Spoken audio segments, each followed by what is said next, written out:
Welcome to the Rusted Garden Homestead.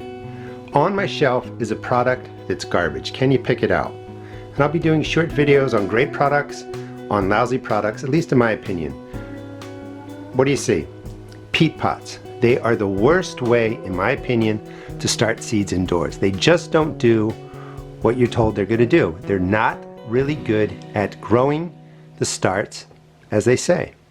The first thing you're told is that they're better than plastic. That could be true based on your opinion, point of view, but a lot of energy goes into forming these, making these, transporting them. Not much different than the plastic. I like the plastic. Simply buy them once and then just use them year after year. They're going to last a good 5-10 years unless you stomp on them or something like that. So the peat pots aren't really a better alternative than plastic. The other thing they tell you is that the peat pot itself is going to break down, that roots will grow through it, and that's not true. It's true that the peat pot that you see here will break down in 5-10 years, but it's not going to decay or break down that first year when your plants are actually in there. And what they say is just break off the cube, plant the whole thing, your roots will take care of themselves, grow through the sides. It doesn't happen. If you ever tried this, dig them up later, you'll see that the roots didn't grow through, that the pot didn't decay. The pots or the roots actually end up coming through the bottom. It can constrain them a little bit. It's a problem. The other thing is that when you put these in the ground, if a little bit of the peat pot is sticking above the surface, it acts as a wick and it just pulls moisture away from the roots that you're putting into the ground, and it can cause problems. I just don't like them. I just don't think that they're effective. When you're growing with them indoors, you just set them up in the flat, like the plastic cells, put soil in there, plant in them.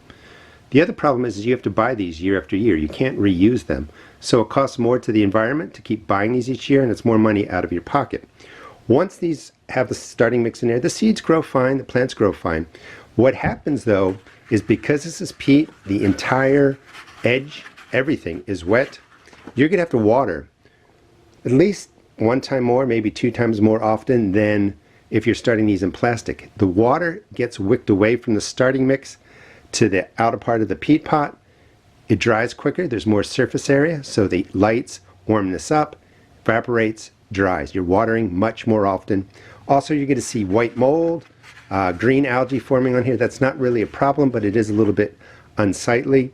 Nothing good comes from using these. If you want to use them, you know, for personal reasons or ethical reasons, I understand, but they're not better. I just want to be clear that they don't do what you're told they do. With respect to getting them out into the garden, decaying, breaking down, it's not better for the root systems. In my opinion, the best thing to do with these is just crush them, get rid of them, throw them into your compost pile.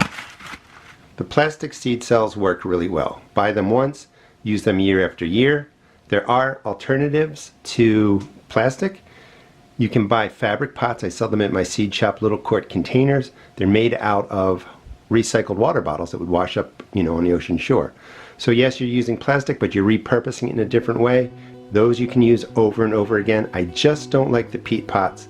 They're really not worth it, buying, using in any way, shape, or form. Thanks so much for watching. Please check out my seed shop at therustedgarden.com, and please subscribe. I'll do a little bit of a series on, you know, products that are terrible, products that are great.